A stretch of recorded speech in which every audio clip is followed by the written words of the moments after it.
Hello, friends. We're back again. Welcome to Fightful. It's Thursday, October the 2nd, 2025, and it's time for your TNA IMPACT post show. Oh, I am Joel Pearl at Joel Pearl, thejoelpearl.com on Blue Sky. I swear to God, this company hasn't broken me yet. I'm still here. I'm still clear. And Bound for Glory is in 10 days. It's not 10 days. It's in 10 days. See, they have broken me. But you know who's not broken? The man sitting next to me, who I did a show with earlier this morning called In the Weeds over on Fightful Overbooked. That's our sister channel. That's our morning show, In the Weeds. SP3 is with me this evening, morning, afternoon. Time is a construct. It's a flat circle. How are you doing, pal? I am doing well. I'm glad to be here. No, I'm not going to lie to you people. This was rough. This was a rough evening for me. This was for the first time out of the thousands of times I was a substitute teacher for Fightful. This was the one time where I was like, I regret saying yes to this. Especially because this is a residency. You imagine like 2300 Arena, like after a couple of weeks and all the picket signs and stuff, we're just like, AEW, we're going to cancel the last week. I might have to do that with this TNA excursion because this show was rough. I can go solo next week. I can take one for the team. Knowing I would never do that to you. No, it's okay. It might happen down the line. Sometimes it happens. It's okay. I can take it. What's funny is, as you say this, I didn't actually clue you in on this, and I didn't want to get anyone's hopes up or anything like that. I actually got a DM from our pal Cresta earlier this afternoon, and she said, "Hey, you got a co-host for tonight. I feel like I might want to do the thing." And I said, please continue enjoying your time away. I did not want to subject her to this. I said, SP3 is here. You know, you're always welcome, but I'm telling you now, take the time, please. And I said, if you're ready by Bound for Glory and you want to watch that show and come and talk about it with Jensen and I on October the 12th, you're more than welcome to do that. I said, please, for your sanity and mine, just hang out, just chill. It's fine. Cresta's taking a sabbatical. She's good. It's good to hear from her today. She's doing well. She's keeping busy. She's doing fine. She is coming back. Don't you worry. She is coming back. But I could not do this full time, folks. I could not do this full time. Joe knows. I started my morning refreshed.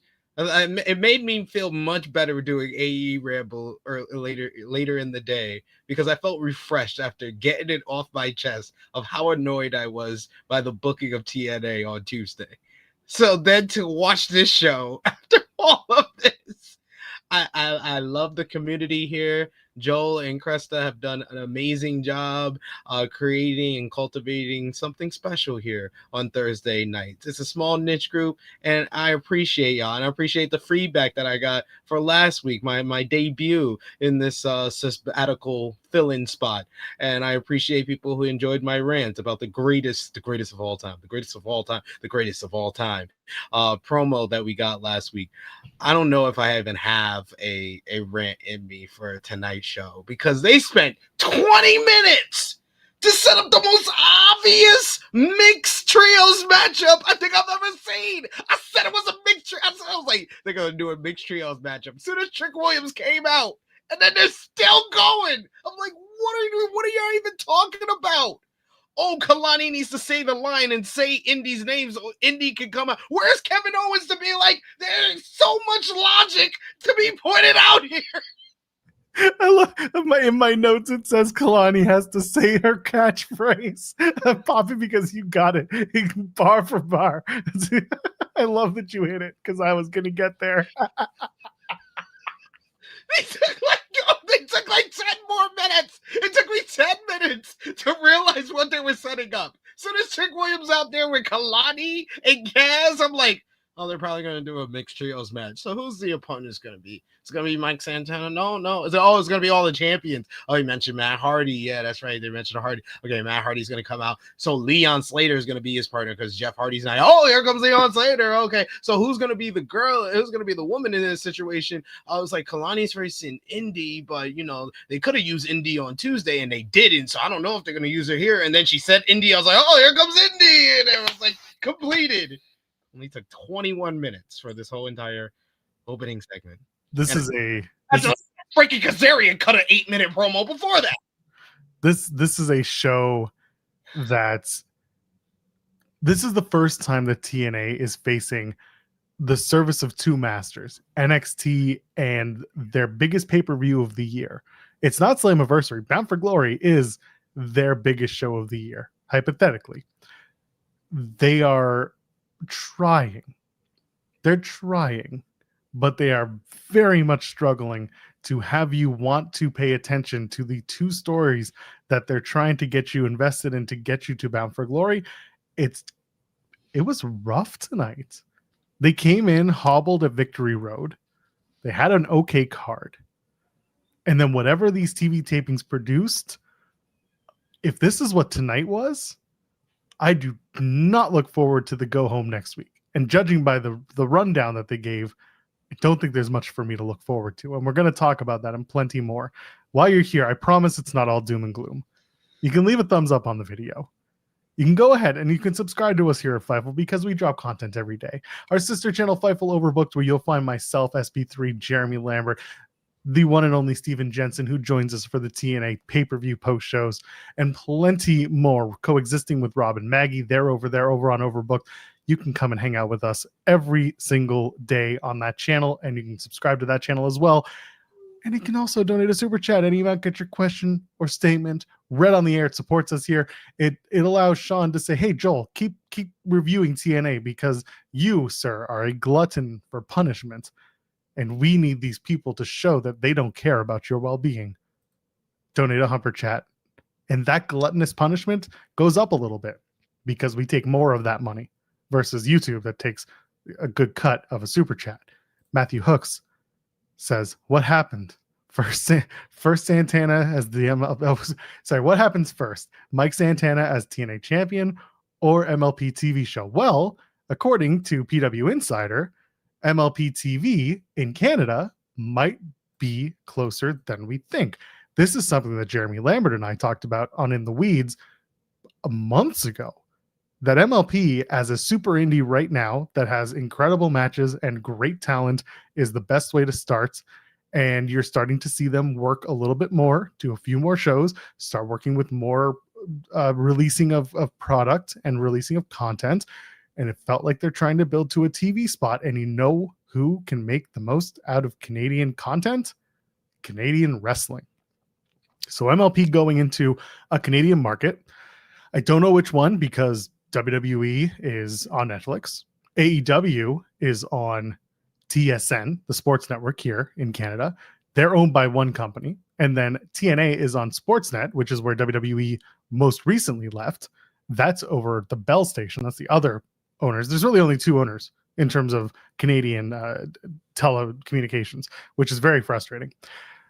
I could see them going. There's also the public broadcaster, CBC, the Canadian Broadcast Corporation. There's a good chance that they could wind up there on one of their streaming platforms like Gem. I think that is a possibility. As to where they would run, I'll tell you this much. They've got connections. Scott D'Amore has been around forever. The people that he works with have been around the Canadian indie scene forever. They've got spots in Windsor. They've got spots in Toronto, in Montreal. They're building out, which is great. But MLP, if it's going to become the Canadian independent company that has TV, I really hope they put a focus on Canadian talent that aren't just the ones that come from Border City Championship Wrestling. I hope they start bringing in people from all of the Canadian indies that we're starting to see pop up and see some success, whether that's C4 Wrestling or if that's here in Toronto, Smash Wrestling, if that's out of Montreal, IWS, the hardcore, well, they're called IWS Hardcore. You can go with them. If you're out west, you can go with Love Pro Wrestling. Our pals over there, they have great shows once a month. In fact, I think they have one tomorrow night if you're in Edmonton. So you can go to the rec room there. I'm shilling for them because TNA was in Edmonton and they did a little bit of work with Love Wrestling too. So I can shill them all I want. There's plenty of Canadian independent companies, talent out there to showcase. And I think if you can bring that to a great Canadian platform, that's a big win, at least here. And plus, we have a law in Canada, and I'll get your thoughts in a second, SB3. We have something called CanCon, Canadian content, where by law, a Canadian broadcaster has to show a certain percentage. It was 35% last I was in school, which was too long ago. 35% was the number that you needed of Canadian-made content to air on your airwaves. And if MLP TV is a Canadian content show that is low cost and has lots of show, someone's going to eat that up at a low cost. You can make it work. What do you think, MLP and the possibility of expanding to television? I wouldn't mind seeing it, especially because MLP has kind of got the relationships with like some bigger promotions, some other independent promotions where I like the mixture of talent. I've liked the wrestling that I've seen over there. I think like even like if you go back to just their like beginning shows, like the Speedball Mike Bailey Takeshita match, I still think about and I've gone back to this year and rewatched it. I haven't seen a lot of their latest show, but I know their latest show, couple of shows, but I've seen they've used like the Good Brothers and Bishop Dyer, and so they have like the name talent that I think can do something over in Canadian television. As far as the question, I think it's Santana. Yeah. I'm gonna say after the promo tonight, which was one of the better parts of this show. After the promo tonight, I'm just like, all right, this is getting ridiculous. Y'all are giving this is some type of punishment type of relationship if y'all ain't giving him the title after that promo with Amazing Red talking about how he embarrassed them, disappointed everybody. Like, come on, you can't do all that and then have him lose again. Nah. However, this is TNA, and they did the same thing to Joe Hendry last year going into Bound for Glory. You're always just one clothesline from hell away from being completely heatless in this company. It could happen. Who knows? I think that the segment tonight was fantastic. I really do. Let's just hit on it quick, and then we can get into the start to finish. The Santana Part 2 pre-tape that we're talking about. Last week's was fine. It was a good setup just for, a little bit of the Santana background. This week, it's worth talking about because Amazing Red was part of this. He basically cut a promo on Santana in this pre-tape, which is Santana sitting in the ring at Amazing Red's school in New York, and he's saying like this isn't a pep talk, this is a truth talk. Like, no more holding your hand, no more bullshit, no more my family. No, this is you are going to do this for yourself, Mike Santana. You're going to do it not for us, not for Homicide, who was in the crowd with me watching you lose a Slammiversary. Like, this is for us, but it's mostly for you. And I think that was really good. And the line that absolutely caught me was Trick Williams slapped your daughter and shit on your front steps. He basically said, like, you gotta treat him like what he did to you. He's like, he came in your house, did unimaginable things to your family, then slapped your daughter and then shit on your front doorstep. I was like, yeah, that was one of the better Amazing Red promos that I heard. And me, I don't know if everybody knows, but I'm from New York City, so the Amazing Red bringing up the SATs, the low key, like the 2000s era of New York City independence is what kept my love for professional wrestling alive. Because I don't know if a lot of y'all were around in 2002, coming off the heels of WWE purchasing ECW and WCW. Wasn't looking good around those times, so you needed an alternative. You needed something new, something fresh, and the independent scene was that. And it was guys like Amazing Red, guys like the SATs, guys like Xavier and Low Key and Homicide that really cultivated the New York independent scene and set the groundwork for the up and comers right behind them, like Eddie Kingston and Ortiz and Santana. So I'm glad that, you know, we got that type of acknowledgement. You got that connection, and how long this kind of story has been going on with Santana, because it really dates back to those guys, because all the guys that they mentioned that have that history, have a legacy in TNA, SAT, Amazing Red, Homicide. They were X Division guys. They were never given that opportunity to get to the mountaintop, to be a top guy like Mike Santana. So there was a lot of like layers to this and context to this that you could take in if you've been a fan for a long time and been a fan of those guys. You could see how they can like kind of look at Mike Santana as kind of an avatar for what they could have accomplished. And now he's the guy who's got the size, he's got the look, he's got the company behind him, he's got the fans behind him. He's ready to do this. All he needs to hear is the truth. Everybody wants to be like, oh no, it's okay. Oh no, you got screwed over. I'm going to tell you the truth. I'm like a big brother to you. You need to hear the truth. You need to hear that tough love. That's how New York is. This was great. This was the best thing on the show. Yeah, easily the best thing on the show. Has anyone ever taken a shit on your front steps? No, thankfully, no. Firstly, I live in an apartment building, so that's a little strange to get on an elevator and just choose my door specifically to shit on the doorstep for. And I mean, thankfully, I haven't made an enemy like that knows my address and would do something like that. So I'll say, thankfully, no. No, you're just not playing the game right. That's all. Impact opens with Santino finding Santana, who's walking into the building, and he says, hey, listen, you and Trick, you can't touch before your match or else the match is off. But you know, if Trick Williams, if he instigates, then you can fight back. But otherwise, if Santana instigates, the match is off. And I'm like, well, that's going to break down real quick. And it did.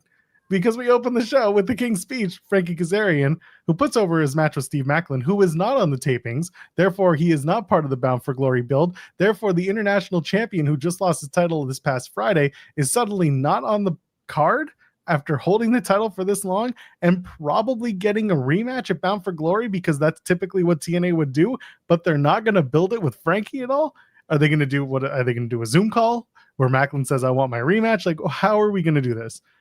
Macklin should be here for these two shows, and he should be going after that international championship again.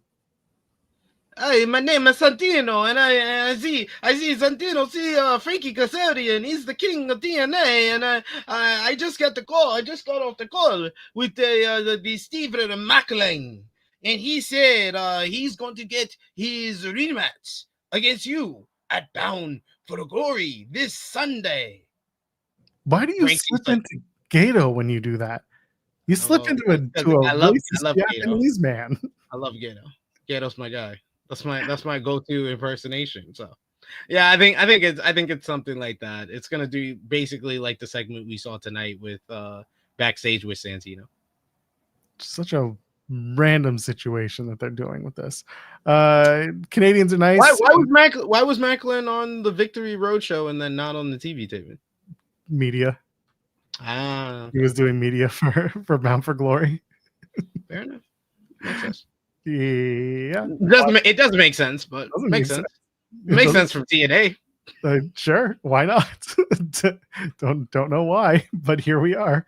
Canadians are nice, so they give the standing ovation that Frankie Kazarian asks for, because that's just what you do in Canada. We are nice people, so we give in. Kazarian calls out the Hardys, says they're extreme punch drunk marks, and then he questions Leon Slater's leadership abilities. I'm like, all right, let's just build to this match that we're gonna do. And then he introduces the new Knockouts champion, NXT Zone Kelani Jordan. Crowd chants NXT because of course they do, because this is a TNA show, but you know, God forbid. And then Kaz says, traitorous sons of it's not even worth it. Kazarian says the Knockouts are calling Kelani a fluke, so she runs down her accomplishments. Kazarian and Trick wouldn't have beat. Kazarian says Trick Williams wouldn't have beat him if he was the TNA champion, unlike that Joe Hendry, which he's right. And then Trick Williams comes out and basically calls himself Tricky the Emperor, if that's King Frankie Kazarian. calls Kazarian a second-rate champ and a second-rate business full of second-rate talent. And I was like, well, the way you're positioning it, it's probably a good point. And then he says Trick is the reason TNA is on fire, not because of anything else. And then out comes Matt Hardy, which is the reason that TNA is actually doing well from a financial standpoint, even though they pay them millions of dollars. That's not an actual number. I'm just throwing out numbers. I'm just throwing out word salading myself, because that's what Matt Hardy did when he came out. He just word saladed his way through that. Kazarian says Jeff Hardy can't get into Canada, so out comes Leon Slater sticking out for the Hardys. Kalani says her catchphrase. Indy Hartwell comes out. Kalani says, we've never fought anyone like her before. Everybody argues. Santino comes out and says, he's a 6-person tag. Indy Hartwell, Leon Slater, Matt Hardy defeat Kelani, Jordan, Trick Williams, and Frankie Kazarian. Santana's on commentary. He's wearing a Cannibal Corpse shirt. That's the stick out part of this match. Leon Slater pins the new international champion with a 450 swanton. That's basically the first 35 minutes of Impact. And once again, I ask the question, to what does this serve? Nothing. Oh my God, the promo segment was one of the biggest waste of times I've ever seen. So much talking with nothing. So much talking with absolutely nothing words. To say. It's just words. It's not building anything. Nothing. It's not getting heat for anything. It's not enhancing the character. It's not enhancing any feuds. It's just words. It's just words that really mean nothing to set up a trios matchup that really meant nothing. The trios match was actually pretty decent. I'll give it that. It was pretty decent matchup. But like the promo segment, I just couldn't get my head wrapped around all of this. I was like, why is this happening? Frankie Kazarian, what are you doing at Bound for Glory? Kelani Jordan, okay, you have to say something about Indy Hartwell because he barely gave you a chance to talk on your promo segment because Trick wanted to come out and he wants to talk. Then Matt Hardy wants to talk. Then Leon Slater has to talk, which was cool. That was actually the most entertaining out of this nothing.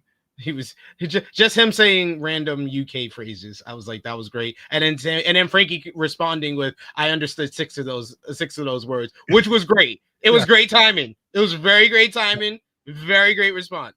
That was the highlight. It was literally 15 seconds out of this 20-minute promo segment was the highlight of the promo. Also, Indy coming out and adding on a "you get me" at the end just to be able to say it. So we'll give them 20 seconds. 20 seconds of the 20-minute promo were actually pretty entertaining, and I was like, "Oh, that was pretty good." In the match, Trick goes face to face with Mike Santana, and then he gets pushed into Santana accidentally by Frankie Kazarian, and then they start to fight because guess what? It's the "you were provoked, so I can beat you up now." That's a disqualification. That match should have been tossed out, and it should have been over. But for some reason, the referee just let it go. And that's that. Leon Slater threw Frankie back in. Like I said, Swanton 450. And the new international champion looks great by getting pinned in the 6-man tag. So I don't know if TNA realizes this, but like I thought the point of the whole gimmick of heel says babyface can't attack them or put their hands on them until they're provoked is to actually have it go more than a week. I don't know. Or more than 20 minutes. I don't know. I might sound crazy to a bunch of y'all, but if you set up an angle like that, you should probably draw it out for at least an hour. Not just 20 minutes, just say the angle and then just give the payoff immediately. I think of when I hear that angle, I think of like JBL and John Cena ahead of WrestleMania 21, where the whole gimmick was Cena couldn't put his hands on him. So JBL got him arrested. So when Cena had his hands tied behind his back, he punched him. And then the following week, Cena had a whole ploy to finally get his revenge on JBL. At least that's 2 weeks of television. We got a half a segment out of this whole angle. But like I said, the performers are good wrestlers. It's the booking of TNA that I have a problem with. Exactly. Like, the performers are good. The match was actually pretty decent. And like I said, it was a cool moment in the promo segment as well. But the writing and the booking just needs to get better. In general, in wrestling, I wish that the writing and the booking would just be a lot better overall because the wrestlers I hardly have any complaints about. Well, speaking of the writing and the booking, Tommy Dreamer comes out next and he's doing a rah-rah speech. And here's the fun part about this. So first, let's just get this out of the way. He says they're family, and he takes off his shirt, and of course, he's wearing a property of TNA shirt. And I'm like, nothing says family like you're property of a company. And then he does his like, we're gonna get extreme, and then he does his Tommy Dreamer, I'm the man bullshit. Part of my French. I should be better, but like, there's no sponsor tonight, so we're okay. This sucked. And you know what the best part about this is? This segment is the best 2 minutes of the 5 to 10 that they filmed in Edmonton on Saturday nights. Yep. This was, you know what this really comes down to? This was them announcing to the live crowd at the same time as NXT was doing it on their show that they were doing the Showdown match. Yeah. And I'm sure at the time he was calling it Invasion, which is probably what played into having to edit that shit way down. It's not good. They made a 2-minute segment. They made a 2-minute segment out of what was much more. He not ran down, but he introduced all the competitors. He introduced everyone who was out there. He had something to say about everyone. They could have picked one or two and like spotlit those and done something with it. But no, instead it was just Tommy with people on the stage saying, you know, well, we're family. And it's like, sure. It's like, I was like, where did that come? Well, we are NXT. Well, we are family. I was like, we are family. I got all my sisters with me. Okay, Dreamer, let's hit it. They should have dropped the beat. If they dropped the beat on that, then I would have been like, all right, 5 stars. 5 stars for this segment. And it would have saved them a lot of editing for Dreamer saying invasion way too many times. This was just poorly edited. I think that was my main issue with all of this. This was just really poorly edited. Dreamer doing a rah-rah speech is what I don't need. 9 times out of 10 in wrestling in general, I don't need the rah-rah speech. If you think that the rah-rah speech is needed, you're probably wrong because I don't need a rah-rah speech. But you know what I just realized? Sorry to cut you off. You know what he was trying to do? He was trying to do the Paul Heyman Alliance speech from 2001. Yeah. Yeah. He really was, though. He really was. Like, what? This man, he hates Paul so much, but he loves Paul so much. It's amazing. By the way, someone asking, are you sure you were at the tapings? I wasn't there. I was getting real-time text messages from people who were at the tapings, including our pal Spencer Love over at Love Pro Wrestling, because he was there and he was filling me in on stuff as it went. And that was a longer segment than what they cut down. Hilarious. Tommy doing the invasion promo. Oh God. Sorry, continue. Yeah. No, and answer a question. I say someone in the chat was saying, did the ref see that for what you were talking about with Santana attacking Trick? Well, the ref definitely wasn't shown not seeing it. It wasn't shown being distracted. It wasn't distracted. You should be paying attention to everything going on at ringside if you are not distracted right now. And all he was staring at was Leon Slater flying around. But he's literally staring in the direction that he could see Santana attacking Trick. Just amazing. Anyway, that's Tommy's rah-rah speech. I honestly, I was hoping it was going to be more, but they only showed that little bit. The Angel Warriors make their debut as a tag team. They take on Kat Von Hees and Ava Lawless. This was a quick squash. Zaya Aids linked to a flipping senton bomb. They're calling it Heaven Sent. Listen, they're going to be the next tag team champions, or they're going to be the tag team champions after the Eleganceseseses win back the titles.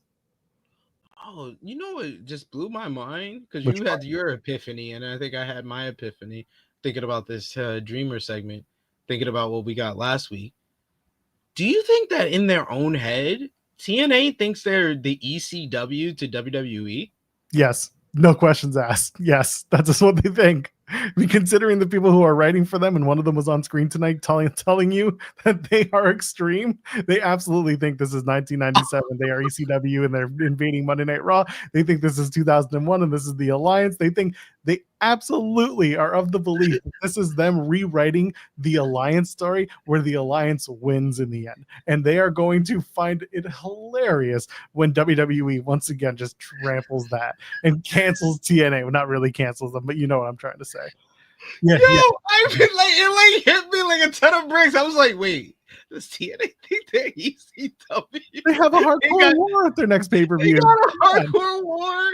They got the Dudleys. They got Dreamer. Come on, man. They got Amazing Red.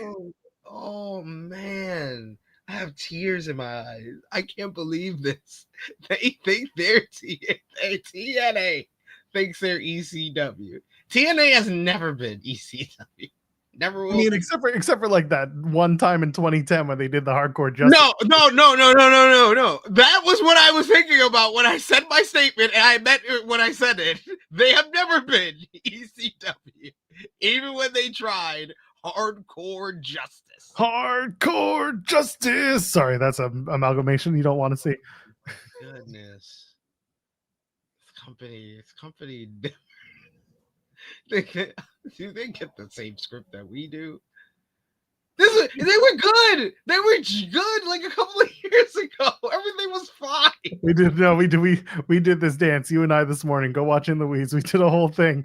We're not rehashing this conversation again. We're not doing this again. They had their niche. All right, continue. Sorry. This might be the In the Weeds thumbnail tomorrow. Does TNA think they're ECW? I gave it to you. I need my credit. I don't know what else it was going to be, considering it's like new Taylor Swift album, and that's what Jeremy's going to talk about. And then I'm going to be like, I have nothing wrestling to talk about other than this show that we're talking about now. You just do Tommy Dreamer on the stage, like. There might be it. I'm sure the photos will be up by the anyway. Oh God, it's a Joe Hendry segment, which means I got to talk about. Okay, he overcame Eric Young at Victory Road. He says the student overcame the teacher, and then Santino walks in and says, "TNA Corporate, they're going to make you have a rematch next week."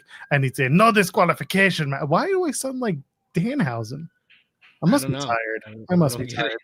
Regardless, no disqualification rematch next week. It's going to be Eric Young, Joe Hendry one last time. But it's okay, folks. Joe Hendry will always be with TNA until he's not. Great words from Carlos Silva today. Oh my God. I was like, what an answer. What an answer. Perfect. This guy's never change. Because we thought we were with something with Dixie Carter, but boy, oh boy, we got something with Carlos Silva. You think that maybe Carlos Silva can do a segment where he's holding on to Joe Hendry's leg for dear life as he's walking up the stage next week? Do it. That'd be awesome. But yeah, once this match was made, I was like, yeah, that means that probably Eric Young's winning, and this is your last match, Joe Hendry, officially with the company. Because why isn't Joe Hendry one of the other guys who not only deserves the credit, but was given credit from the company as being one of the guys that were responsible for this hot streak for TNA? Yet he has nothing going on for TNA Bound for Glory, the biggest show of the year, after being TNA World Champion just a couple of months ago and main eventing the last pay-per-view. That just seemed kind of strange. So when they named that match for next week, I'm like, yeah, it sounds like you're losing this, Joe. And is it just me, or was this kind of like maybe foreshadowing of a story of TNA like pushing him out?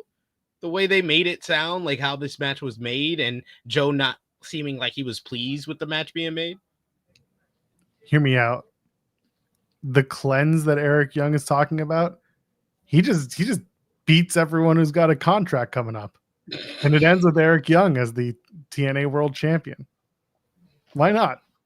Santana gets the win at Bound for Glory. Oh, your contract's up, huh? Huh, Mike? Time to cleanse your ass. TNA World Championship match. Eric Young, Mike Santana. Eric Young wins. Turning Point goes off the air. It's Eric Young, and the cleanse is almost complete. One more month. It's December. Oh, Nick Nemeth, your contract's almost up. Beats Nick Nemeth. He's on the way out. He stacks both the Hardys. Both the Hardys gone. TNA. The cleanse continues. It's all until there's one man left. Eric Young. Are you saying there's a possibility all those people are leaving? Damn, what's this roster gonna look like in 2026? I mean, they'll all be working for NXT, so it's all the same. Oh, they'll be back. Okay. Yeah, they just won't be on Thursday. They won't be on Thursdays. Now they'll be on Wednesdays, but it'll be Eric Young giving a 1-hour stand-up routine as the TNA World Champion. Somehow it does better than Dynamite ratings. Don't know how it worked. He really worked on that Type 5 and suddenly got a 60-minute out of it. There you go.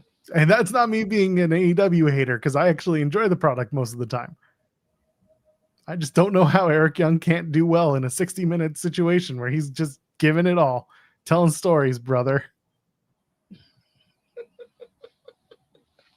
Anyway, he's like Eric Young's unstoppable. It's just me putting over Eric Young for an hour each week. 4,500 tickets out for Bound for Glory. They got 10 days left to get it over 5,000. They can't give you AJ Styles, but they'll give you Javon Evans.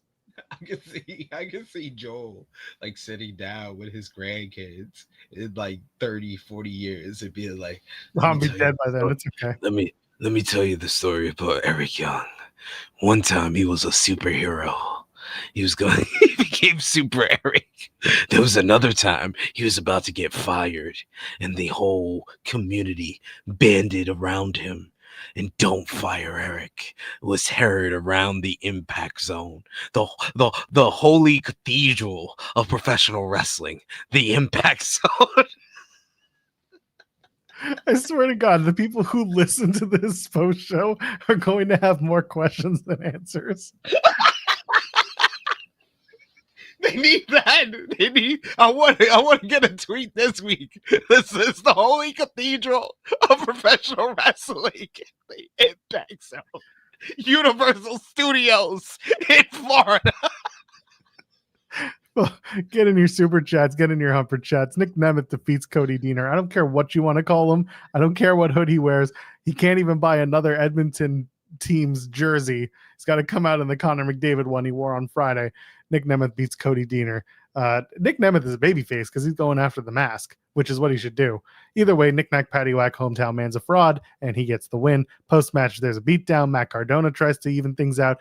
The Nemeth beat up both men. If they're doing Matt Cardona and Nick Nemeth for the 57th time, and I wish I was joking about that number, then I don't know how to feel about life anymore. Yes, the streak is over. Hometown man is lost. Oh my God, what are we going to do? Let Cody Deaner stop. Period. I don't know who this Cody Deaner is. I'm pretty sure he lost his contract. But as far as this matchup, it was kind of just there. But it does look like we're getting to Nick Nemeth and Matt Cardona, which kind of hilarious. Because this is the second major pay-per-view in a row that we're just taking a major WWE matchup and putting it on our TNA pay-per-view. We did Mustafa Ali versus Cedric Alexander, and that went well. So maybe Matt Cardona and Nick Nemeth will also go well. I was kind of confused on why Matt Cardona wasn't booked for a matchup on Showdown. Like, he's the most over guy in the company when it comes to the NXT crowd. I think he was supposed to be in it and they didn't do it. That's just my opinion, though. I could be wrong. Maybe they add him and Josh Briggs since he cost Josh Briggs the match. Josh Briggs not in the match, though. That's what I'm saying. Josh Briggs not in the Survivor Series match, so maybe they add an extra match to the card. Do Cardona and Briggs. That sounds awful. I hope they don't do that. Briggs is awesome. I don't care what anybody says. Briggs can have a good match with just about anybody. Don't get my words twisted. Saying the idea of doing that match at Showdown is a bad idea. Do Bound for Glory. You do need matches for Bound for Glory, but Matt Cardona's busy. He's got Nick Nemeth. Not officially, but I mean, if they do it, I'm just gonna throw myself off a building. But that's just me. You know what's not going to have me throw myself off a building? And I wish this was a sponsorship segue. It's actually the Gia Miller segment. I thought this was really good. That was good. Gia says, I brought Tessa back with the knowledge that if she got in my way and she attacked me again, I would get what I want. And that's a match at Bound for Glory. It's not a tag match, which surprised the hell out of me. I don't know Yeah. about you. I thought this was going to be the Jody Threat and Gia Miller versus Victoria Crawford and Tessa Blanchard match. Nope, it's a one-on-one, which like that's how it started at Slammiversary. So I get it. Great promo. And you know why? It's a low bar. It's a believable promo. It's a intense promo. And you know what Gia did? She didn't talk about trying to kill Tessa. Instead, she said, I'm going to beat you down to within an inch of your life. That's what you do in pro wrestling. That is what you do. You make it believable that you're upset. You make it believable that you're going to beat them, but you never talk about ending their lives. Unless it's TNA, which you can get away with if you're actually going to write them out for good, at which point I wish they kind of done it that way. Now think about it. But the point is, this was good. That's what you do. Unless you're Mickey James, you get pushed in front of a train. Or unless you're Eric Young, superstar who gets shivved and then comes to life 3 months later. Whatever. The point is, the Gia Miller promo was very good, and now it's going to be Gia Tessa one-on-one. I feel like they might make this a loser leaves TNA match, but we'll see. It was just the way Tessa responded, and also the news of Tessa returning to CMLL this week. Yeah, that makes things even more intriguing. And I think TNA's done a good job with doing this whole rivalry and how they've kind of laid it out week to week since Slammiversary and going into the pay-per-view. This is one of the better builds of any of the matches heading into Bound for Glory. So good job on Gia Miller's part. This was a good promo. I thought that even Tessa's promo, and I know we're not used to complimenting her on this show, and I'm not used to complimenting her at all, but she actually cut a good promo as well on this show in response to Gia. So all around, I think both ladies are doing a good job building this up. Yeah, the Tessa response was effectively her telling the story of how Gia Miller came to train at George South School. Wow, even I can't say it. And Tessa was having trouble with it in a pre-tape. Mm-hmm. She trained at George South's school. Gia came there later to train, and Tessa was helping her while she was training. And then she says Gia couldn't handle it. She complained and she whined and she moaned. So she left and went to Action Mike Jackson's school, by the way, which is a great school. And Action Mike Jackson still wrestles to this day, so you can't really put him down. But she says he was a glorified jobber to the stars. What did he ever do? And then she says, pack it up, hit the road, forget it ever happened. We don't have to do this match. And that moment is like, you could maybe turn this into a loser leaves TNA match. Loser never appears on NXT. Yeah, that's what it should be. Loser never appears on the CW. So if you get a TV deal, you're done. That's it. That's it. So because of the pick it up, pack it up, hit the road, forget it happened, that could just be words, but it also, given the story of Tessa going back to CMLL, could be the beginning of the end of Tessa's time in TNA. But we'll see. Time will tell. We'll see. I mean, CMLL brought her in because they usually do more women's matches around this time of the year, according to Lucha Blog. And the CMLL company overall, staffers, wrestlers, and the fan base actually have a good experience with Tessa Blanchard and don't know of the Tessa that we know of from everybody that has experienced her in locker rooms and had different bad incidents with her throughout the last couple of years. So, hey, if that's going to help her, it just feels like CMLL is fumbling the bag on promotion of the year. That's their money in their story. They might still get your money, though. Hey, they're still gonna get the like I said, the Mexican fans, they actually like Tessa, so they still gonna get their money. Oh, I know. When I dropped that clip from today's episode of ITW, I had somebody being like, "Oh, I'm Mexican. We don't care." Although he was much more forward with his feelings towards this. So anyway, let you. I'm gonna go check it out. In that commentary afterwards. Rafael Garcia sends us a super chat saying, it's TNA. Tradition states you must be unwillingly relieved of your earthly duties on the way out. Also, Crazy Stevehausen. Think about it. Oh, I've thought about it. Crazy Steve being on Stevehausen? Yeah, I would do it. But yes, on the way out, if you're leaving the company, it's one of two ways. Body bag or undead realm. There is no in between. Seems about right. Seems about right for TNA standards. Think about it. That's what it goes. Anyway, Alisha Edwards defeats Tasha Steelz. Order 4 and the system at the end of the match start getting in between each other. The referee goes to stop them, and Tasha gets a kendo stick from Mustafa Ali. Alisha evades it, hits Tasha with the kendo stick, tosses it, hits a pedigree. Dun, dun, dun. I don't know. Listen, most people were wondering what Alisha Edwards' finishing move is because I don't even think she knew. I honestly, I feel like in the back, they were trying to put the match together and they said, Lish, you're going over. And she's like, what's my finish? Didn't she used to use something else? I don't remember. When she bust out the pedigree, I was like, where did that come from? She won. I don't know what her finish was. I gotta look. Hold on. When was the last time she won a singles match? A singles match, folks, not a multi-person schmoz match. It's been a long time. In a while. You know, at one point she was called Sassy Massy. Anyway, singles matches, one-on-one. Her last victory gotta go by TNA too because she works outside of the company. This is the content you all pay for. Lish won a match against Danny Luna, of all people. Right. Oh, I was there. Oh no! Not that long ago. I wasn't there. Yeah, this was after Rebellion, the TV tapings. Lish won a match this year. Yeah, no, 2024. Oh, 2024. Yeah. Okay, I was about to say it hasn't been this year. This felt like the first time I've seen her win a singles match this year. Yeah, so she beat Danny Luna. It was a quick match, 3 minutes 30 seconds. This was while Lish was, I think, a tag champion, and they were doing the Spitfire come up. Yeah, when she was champions with Masha, and then was it Tasha or something like that? Yeah, something like that. Yeah, because Final Resolution they did Jody Threat and Alisha Edwards. Oh no, that was a year. Wow, God. When was the last time? Yeah, before that, she was not winning matches. Regardless, it's been a while. She probably it's been over a year. It's been over a year, guys. She probably said, "What's my finish?" And they had to figure out what a finish was going to be.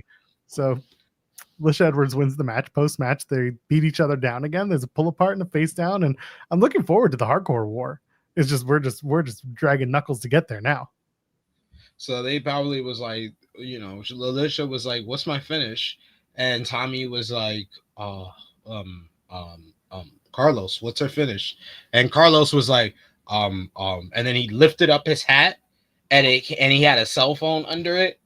And it automatically, he just pressed the first number on his speed dial. And he was like, Paul, we need a list of approved finishes for Alisha Edwards. And he was like, all right, I'll text it to you. And then he opened up the text and it just listed 3 moves. It said double underarm facebuster, double underarm credenza, and the penegreed. Those are all the same things, in case you were wondering. So that was what Paul Levesque approved for Alisha Edwards to use as our finish. This was fine. This was fine as build up for Hardcore War. Order 4 and the system have had a nice little rivalry here that kind of sprung out of nowhere, kind of sprung in the midst of Moose going for Trick Williams for the TNA World Championship and the system turning babyface. But I like how they sowed the seeds and built it up before that with the little teases between Order 4 and the system. So this feels like one of the longer builds heading into Bound for Glory. And I thought that Tasha and Alisha Edwards worked well with each other here. So fine stuff. Last call, folks. Get in your super chats, get in your Humber chats, getting down the home stretch. And of course, Fightful Select, the best $5.99 in the business. You want to get all your news properly given. You can also gift those subscriptions, by the way. But you can go over to FightfulSelect.com, get yourself in on it. The most accurate news. We try to bat 1,000. We do our absolute best. And while you're at it, you can catch a ton of content and new stuff coming in the next little while to Fightful Select because as Sean has kind of hinted at, there might be some price hiking going on. But with it will come not only the news, but also lots of content for y'all. So best $5.99 in the business. Get on it. FightfulSelect.com. Next week, JDC takes on Mustafa Ali, talking about forwarding this hardcore war that they're going to do at Bound for Glory. Leon Slater competes. Matt Cardona takes on Ryan Nemeth because it really feels like it's Matt Cardona versus Nick Nemeth. Trick Williams appears, and then no disqualification. I assume the main event, Joe Hendry versus Eric Young. Knockouts tag title time. This is the main event. The Inspiration are the new Knockouts tag team champions, which if you watched NXT, I'm sorry, it was already spoiled for you. No, Joel. You didn't understand Kelani. She said, if you ask me, before she said the new TNA Knockouts World Tag Team Champions. And no, Joel. No, it doesn't make a whole lot of sense. She said new and TNA Knockouts World Tag Team Champions, because if she did start off the sentence with "if you ask me," she should have said the next and TNA Knockouts World Tag Team Champion, not new. New is assuming they're gonna win instead of saying and predicting. If you tell me they're gonna be the next TNA Knockouts World Tag Team Champions. I'm sorry, I had to give Joel the devil's advocate response that I got when I tweeted that she spoiled the finish to this matchup on Tuesday. Also, hold on. Didn't she also say the "in my opinion" part after she had said, "I'm picking the new TNA Knockouts Tag Team Champions"? No. She said, I went back and watched it, and she does say, if you ask me, the new TNA Knockouts World Tag Team, but she messed up by saying the new. If you start off the sentence with "if you tell me," it's the next TNA Knockouts World Tag Team Champion. So it doesn't sound like any type of spoiler. It sounds like you're saying you're predicting, you're making a prediction instead of a spoiler. She predicted right, as if she was there when it happened. Gave away the finish, brother. Either way. The Inspiration defeat the Eleganceseses. I felt a little bad for Em and Heather wearing their Victory Road gear. That was very good gear too. I liked the way it looked. I liked the way that it's that they had tag team gear made for each other. It was really nice stuff. They didn't get to wear it on Friday, but they got to wear it for this. Blue Thunder Bombs don't win matches in TNA. You got to remember that, Cassie Lee. Every time you hit one, it's not going to win your match. The fans are chanting for referee Daniel Spencer to kick out George Iceman, the personal concierge. They're chanting, "Don't do it, kick him out." And meanwhile, you've got Cassie be like, "Get rid of him, kick him out." And then eventually, what does he do? Nothing, because referee Daniel Spencer, once again, useless in this endeavor. However, he's there to count the three. When the champagne spot goes wrong, Heather hits M with the champagne by accident. They hit the Idolizer, do the Inspiration, and they win the Knockouts tag team titles. It felt like it was going to happen, which is great. And very, very happy to see the Inspiration back on top for another 3-4 months until the Angel Warriors win and probably turn heel in the process. Apparently, M says that Heather by Elegance made the attire that they had on tonight. Good for them. Good for them. Nice.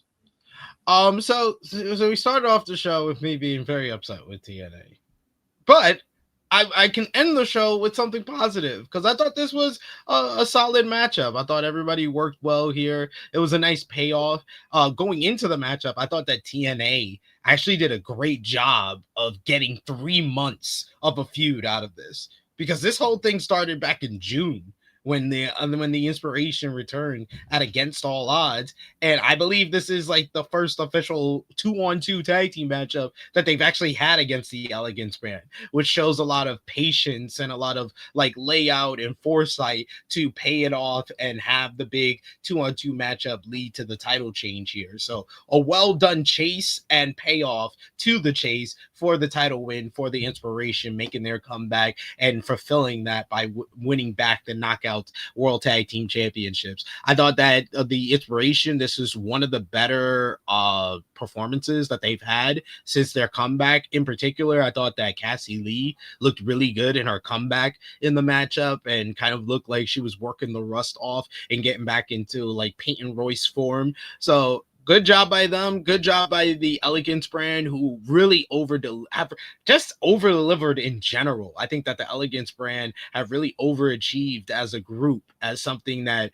you know, the Ash by Elegance whole gimmick kind of seemed like an NXT 2.0 offshoot when she first came to TNA last year, and they've gotten the most out of that, and it's probably the best run of Ash's career, and it's gotten characters for M by Elegance and Heather by Elegance and George Iceman. So great job by everybody involved. And like I said, a good ending to the show after me being very upset after the first 20 minutes.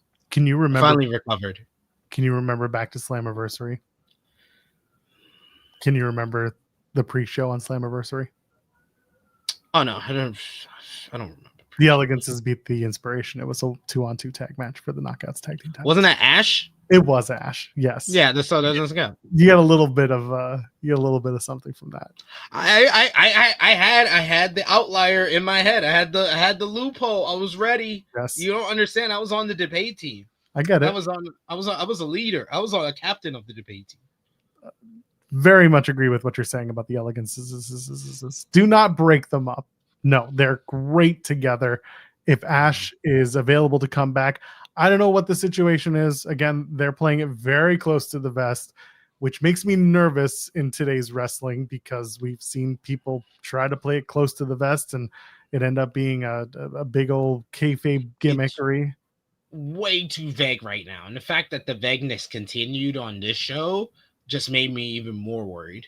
It's the fact that they talked about her being out in the injury report. If they mention it again next week, that's a red flag.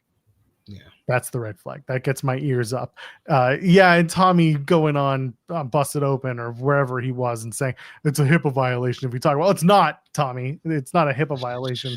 So, how many HIPAA violations do we hear about in wrestling? Yeah, it's obnoxious to go there. But listen, I on one hand, I hope it's a work because you don't want to hear someone's injured and can't do something that they love. On the other hand, I would be a little. Listen, it's wrestling. If you're gonna lie to us, at least do it well. This is one of those where it's like you may have been a little too heavy-handed with what it was, but we don't know because, again, this is 1 week after she vacated the title and said she cannot compete, and TNA may have just been nice to show that maybe you didn't watch the show on Friday, and this is us just catching you up. Undisclosed injury, she's out indefinitely, and we'll just that's it. Fade into obscurity for now, and maybe come back one day. Could be as easy as that. Was there any indication of this? Because that was like the big surprise for watching like Victory Road. I actually watched Victory Road live, and I was just like, "Wait, what is going on? What is going on here?" When she came out, I was like, "Whoa, oh, okay." Like it just felt very, very vague, but very like scary, and I was worried for her. When she came out, I went into our staff chat and I said, "Hey, someone's gonna have to get this because it looks important." She had a look on her face. Something was off.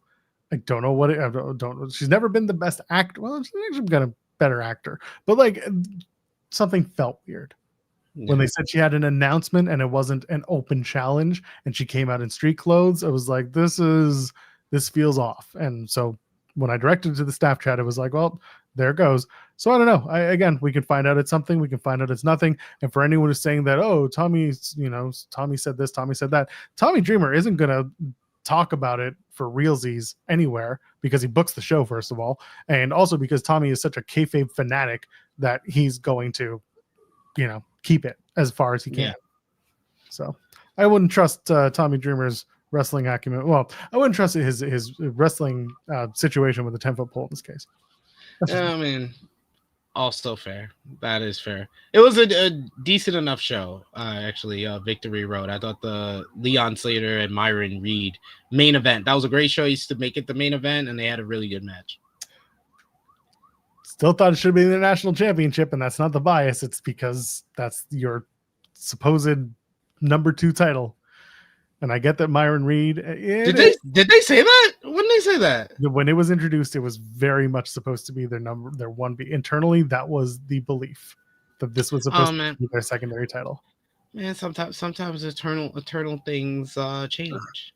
The X Division title is just it's either the X Division or it's the Knockouts. If it's not those two, it's the tag team title. You're not gonna make a new title that used to be the digital media title, the secondary title, just because eternally you want it to be. I will put it like this: TNA loves the idea of sending the fans home happy, and I'll leave it at that as to why one match went over the other.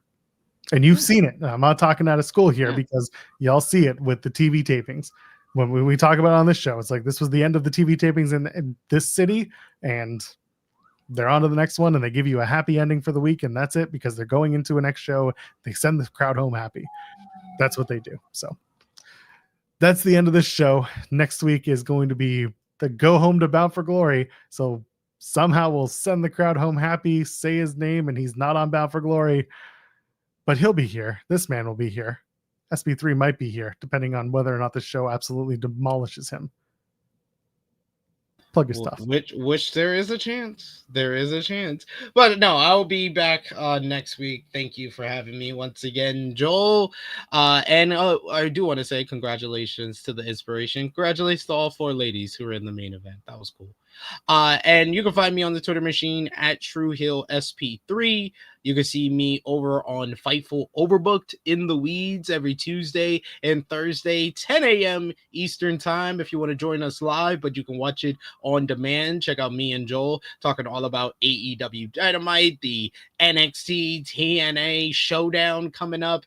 We talked all about that on today's show, and you can also see a lot of my other content over at True Hill Heat Wrestling, where we do AE Ramble, our AEW Dynamite review. That's over there on the channel right now with me and Jimmy reviewing last night's Dynamite. I'll be back live on Saturday at 10:05 a.m. Eastern Time, the True Hill Heat flagship podcast with myself and Miss Chrissy Love and True Draw Josh talking about the week in wrestling. So come join us. Let's talk about some pro wrestling, talk about Andrade's return to AEW, and much, much more. So join us for that. And I think that's all the plugs I got for now. Take care, spike your hair. There you go. Shannon Moore is working the Ring of Honor tapings, by the way. Shannon Moore? Shannon Moore is working Ring of Honor as we speak. Talking TNA lore. So that might bring back the post show for Ring of Honor. Inc is back, baby. It's back. The number one MFer is back, baby. Get excited. 3 counts back. All right. The thumbnail tomorrow might just be Shannon Moore with like 30 people behind him. Anyway, let's call it for now. I'm back tomorrow with Jeremy Lambert, 10 a.m. Eastern, talking about God knows what on In the Weeds, like we do every single day, 10 a.m. Eastern. But for now, we're back on this show next week. Same bat time, same bat channel. Ladies and gentlemen, friends beyond the binary. We'll see you in the next one. Cheers.